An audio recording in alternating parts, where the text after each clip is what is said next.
Hi, and welcome to another coffee chat with myself, Bob Rehill, founder and CEO of the Bob Rehill Associate Network. Really looking forward to this conversation with Barnaby Baker, a young entrepreneur and founder of Barnaby Baker Music. Let's go and have a chat. Barnaby, great to catch up with you. How you been keeping? I'm good, thanks. Yeah, it's all right at uni. My modules are going well, and the business is running well as well. Well, listen, just for the benefits of anyone listening in, yeah, which uni are you at again? And I'm remind me at what you're doing. I'm at Southampton, and I'm studying music and business joint honours. Fantastic. Well, listen, you know, tell me a bit about your background, and we'll come back to the Farnborough sort of connection in a moment. But a bit about you as a person. So I'm Barn, and I love music. I've played music since I was a child. I love the piano, and I teach now as well. I teach piano and guitar a couple of times a week through my business, and I'm in a band, and I'm releasing a new single next month, which is going to be exciting as well. Fantastic. And yeah. That's, so it's quite interesting because we met, Barnaby, didn't we, at Farnborough College, right? You were doing what were you studying in the sixth form I was college then? studying music technology, and English literature. Yeah, that's right, and I recall that. And for those who don't hear, I obviously run an annual Bob Rehill Entrepreneurs Award program there. And actually, the first year was when you applied, actually, and we haven't run it for the last year because of COVID and schools are not, and colleges are not back to normal. But we will get back in there again next year. But what made you apply for the Bob Rehill Entrepreneur Award that we put in place? So we at college we had this lesson that they dedicated to kind of like real world skills, and I never used to go. I used to think it was rubbish. And one week I went, and I saw you advertising the competition, and I kind of saw it as a sign. Like, I knew deep down I've been wanting to do something like this for a long time, and then I saw it and I was like, oh, that's my chance. Fantastic. So you obviously came in and did a pitch, a bit like a Dragon's Den, right? How did that feel for you preparing for that, first of all? It was terrifying. I'm not a massive fan of public speaking, and I had no idea what to expect because I've never done anything like this before, and it's also quite difficult to get the kind of idea that you have in your head for what you want this business to be, and trying to get it on paper. And not only that, but then convince someone else to buy into your idea. I think that was a challenge, especially to stand in front of a room of people I've never met and say, "Hi, can I have thousands and thousands of pounds to start my business?" It's a strange experience for me. So tell people, who are listening in, what was your business idea, right? Talk about the concept. So I wanted to use kind of gifted students that were doing their A levels and kind of undergraduate and things, and I wanted to use them to teach guitar lessons and piano lessons that would otherwise be very kind of expensive and inaccessible for some people. And I kind of thoroughly believe that music should be something for everybody. And by using these student tutors, not only could I kind of give them, a chance to kind of hone their skills and pay them better than what they'd be earning at kind of Costa and things, but it also gave us a chance to lower the price from what some lessons would cost, so everyone could afford one. Yeah, and you know what? That's really what resonated when we had the conversation. A lot of people go into business and say, I just want to make a load of money. But actually, you came in with a pitch that was, I want to make music accessible to people. It was almost like a movement, right? It was almost like I want to create a movement that brought music to everyone. Obviously, there's a cost involved, but it was thing. But also your passion for music, right? So, I mean, what did that exercise teach you when you were documenting and writing down your, what you were after? Well, I had to obviously research what music lessons would cost, and kind of it even surprised me. There are people that charge £40 an hour for music lessons, and that's just that, you know, for some people that'd be crazy. And I realized kind of what needed to happen. I thought is crazy that no one had, you know, obviously you can get lessons at school, but sometimes they're not the best quality. They're only 20 minutes long. And when I was researching the curriculum, I found that kind of music was getting pushed out of the curriculum a little bit, you know, especially if you can imagine the last year. I'd imagine 90% of children haven't done any music in the last year, you know, from home or so I thought there kind of needed to be a change, and so that's kind of what I'm doing right now. I'm trying to do that. And like I said, it obviously worked, and you pitched well, because I decided obviously through the competition to ultimately award you the Entrepreneurs Award, and there were obviously a number of applicants, right? I think, you know, it was whittled down by the college first from, you know, 20, 30 applications. They brought it down to the final 5 or 6. I then reviewed those, brought those down to the final 4, did the Dragon's Den, and then ultimately you won that award. So congratulations for even getting through that, and I hope I wasn't too difficult on you that time. But, you know, what resonated with me is this whole thing about bringing music back into everyday life and to everyone. But it was also the concept that, you know, people don't think about young people teaching young people, right?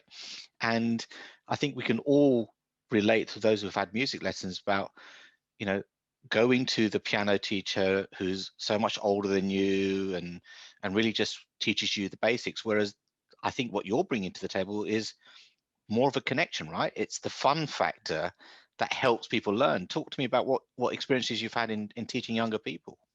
Yeah, so it's actually that side of the business, using these students, has turned out so much better than I thought it would. You know, I thought it'd work, but these it's almost like a friendship of a kind, you know, and these students really look forward to going to work with these kids, and these kids, you know, their tutor coming around is the highlight of their week.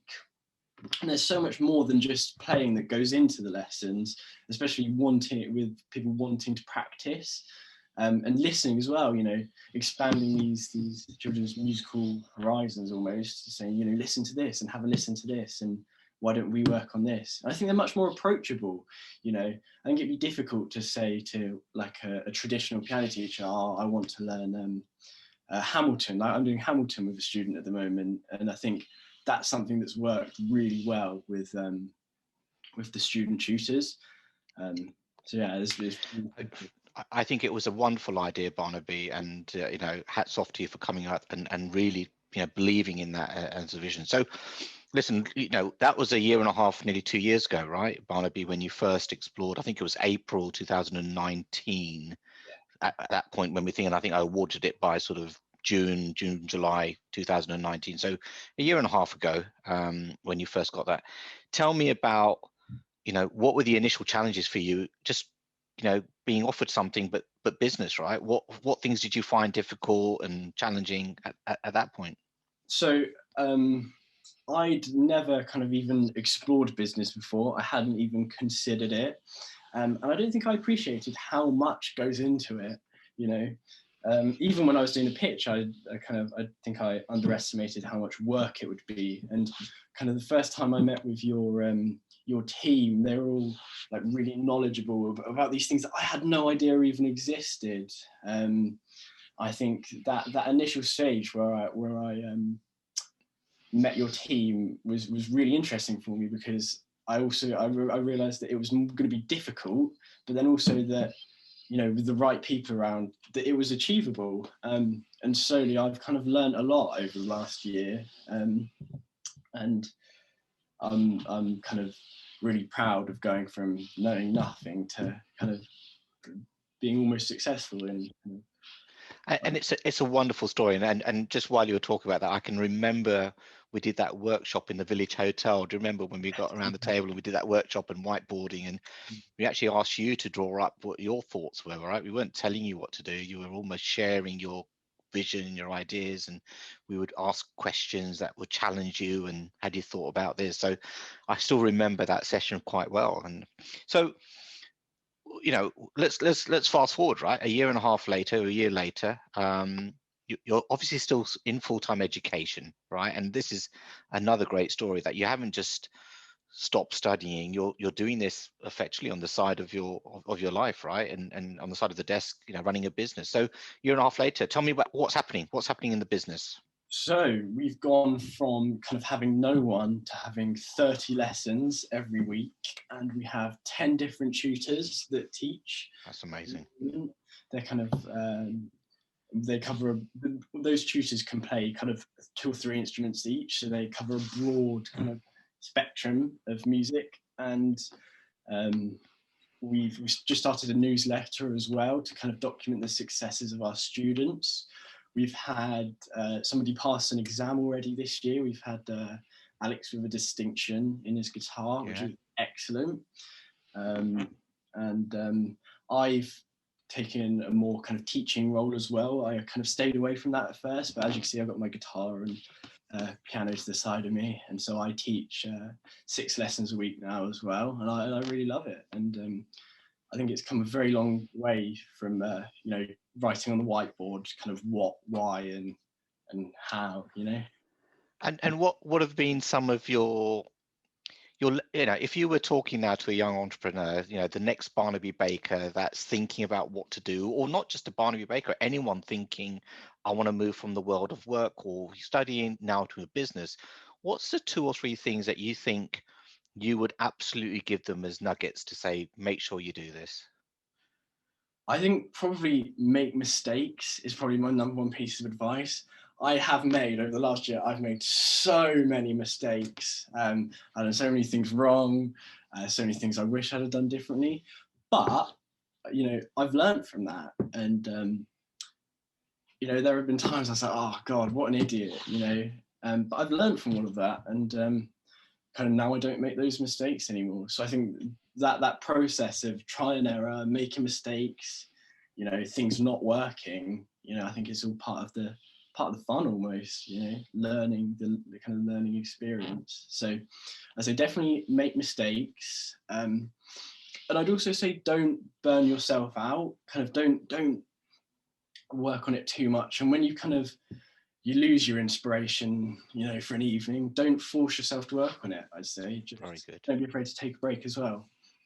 And it's refreshing to hear you as a student still very early in your career and your journey to be saying those things, and it resonates quite well. And I've been fortunate enough to be working with you and have been having regular chats along your journey, and it's great to see how you've moved from where you were a year and a half ago to where you are today as well. So what's next in the world of Barnaby Baker? What's the plan for the business or for yourself? I don't know. I think I'd definitely like to carry on expanding, because I think, there's no reason why we can't double or even triple the number of people having lessons. Now we know how to advertise effectively and how lessons should run. I think we could definitely maybe even triple the number of people having lessons this year. I'd like to work with more tutors I haven't met. Only one of my tutors is someone that I didn't kind of know personally. So I'd like to bring new people in, and I'd also like to start doing some more work with like really gifted children. I think I have one child I teach who's fantastic, and I think I can get really far with him. I think we can give him a really effective foundation, and I'm very excited to carry on doing that too. Fantastic. Well, you know what, Barnaby, I always love my catch-ups with you, because it almost reminds me of the young me as well when I was trying to go on my entrepreneurial journey. But and it's great. I never had someone sort of supporting me or guiding me on the way, but it's been great to see you, and you're leveraging that, right? You're leveraging people around you.